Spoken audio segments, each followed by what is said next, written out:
सन 1526 से लेकर 1857 तक भारतीय उपमहाद्वीप पर मुगलों ने शासन किया।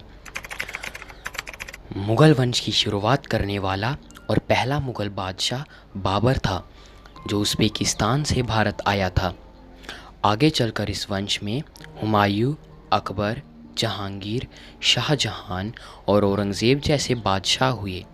वीडियो को पूरा आखिर तक ज़रूर देखना। अब मुग़लों के बारे में 10 ऐसी बातें जानोगे जो वाकई में आपको हैरान कर देगी। नंबर 1, मुग़ल काल में अपराधी को मृत्युदंड देने का जो आम तरीका था वो बड़ा ही भयानक था। अगर किसी को मौत की सज़ा सुनाई जाती तो उसे ज़मीन पर लेटा दिया जाता और हाथी अपने पैरों से उसका सीना तोड़ देता या फिर उसका सिर कुचल देता। नंबर 2, कोहिनूर के बारे में तो आप सब जानते ही होंगे। आज मैं आपको उससे भी बहुमूल्य चीज़ बताता हूँ जो कभी हमारे हिंदुस्तान में थी और जिसके बारे में आज ज़्यादा लोग नहीं जानते हैं। तख्त-ए-ताउस, जो हीरे जवाहरात से जड़ा एक बेशकीमती सिंहासन था जिसे बादशाह शाहजहां ने बनवाया था। इसमें ठोस सोने के 6 पाए थे। इसमें जवाहरात, मोतियों, नीलम से जड़े 2 मोर थे। ताउस अरबी भाषा का शब्द है जिसका अर्थ मोर होता है, इसलिए इसे मयूर सिंहासन भी कहा जाता था।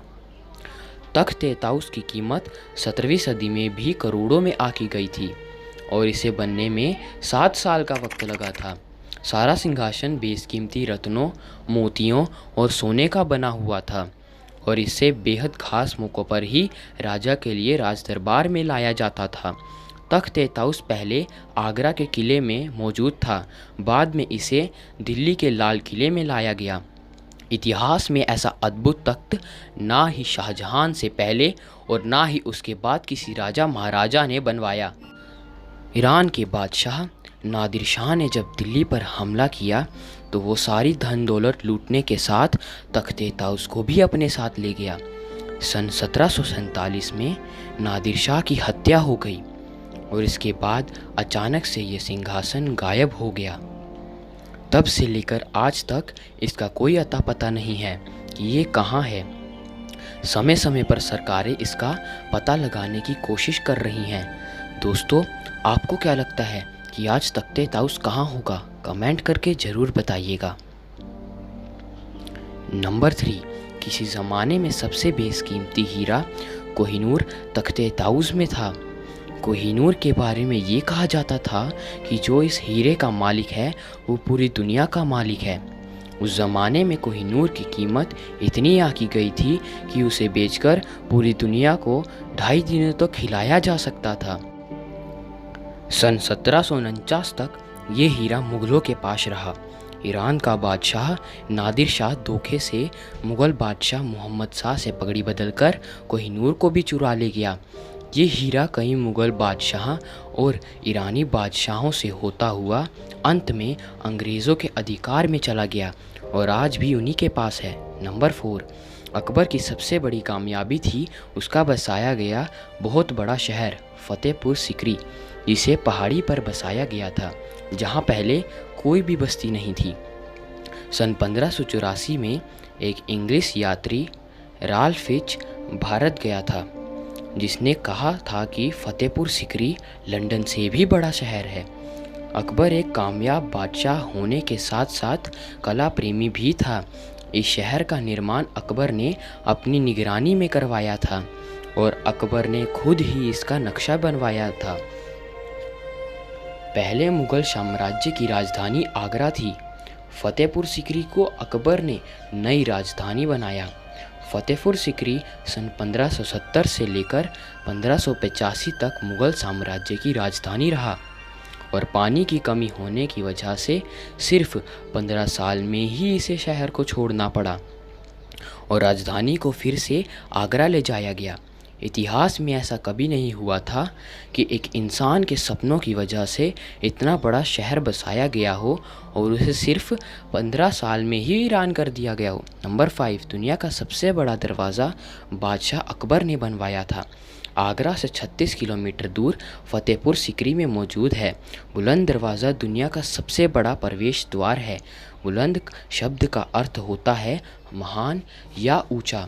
इस दरवाजे को अकबर ने सन 1601 में बनवाया था। ये 177 फीट ऊंचा है।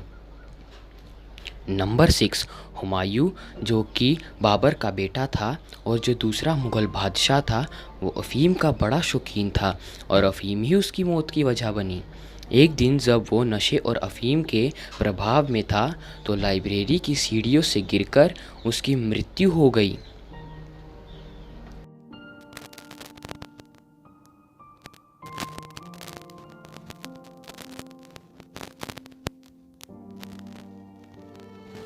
पदवियाँ दी।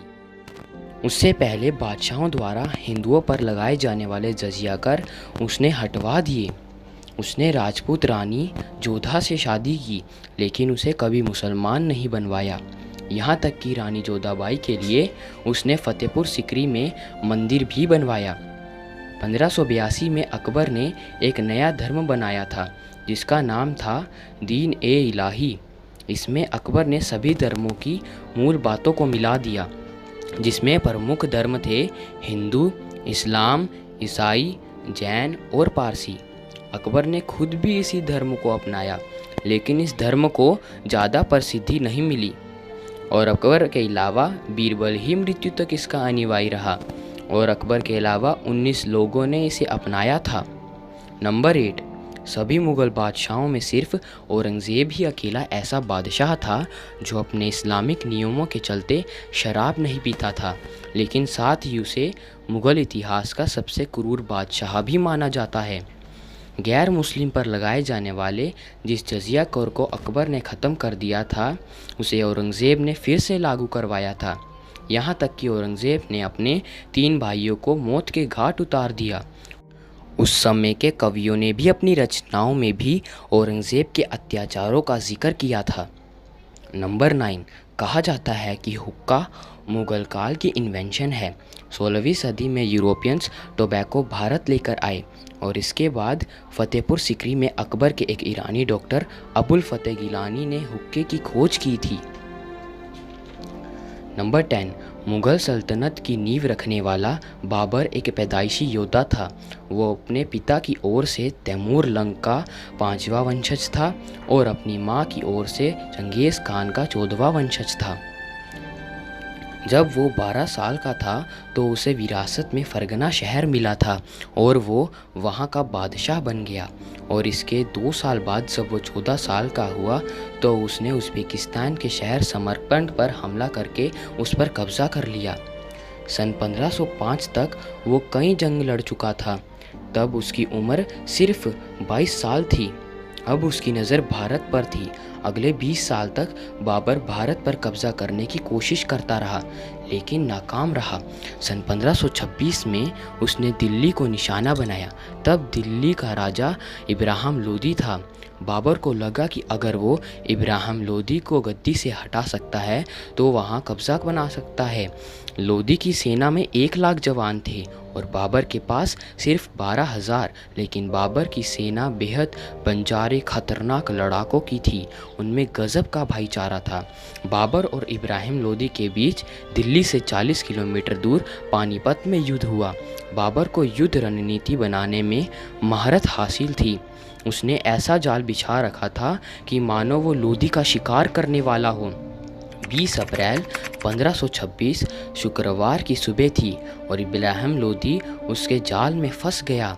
लोदी के 1 लाख जवान और 1000 हाथी बाबर के बिछाए जाल की ओर चल पड़े।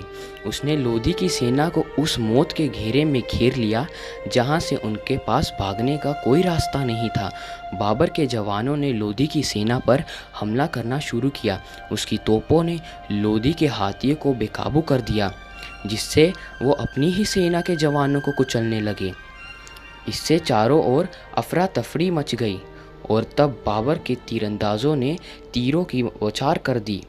बाबर जीत गया और इब्राहिम लोदी को उसने मौत के घाट उतार दिया। बाबर को लोग लड़ाके और बादशाह के नाम से तो जानते हैं, लेकिन बहुत कम लोग जानते हैं कि वो एक उच्च कोटि का राइटर भी था। सो इस वीडियो के लिए इतना ही। इस वीडियो को प्लीज़ लाइक और शेयर करना ना भूलें और चैनल को सब्सक्राइब भी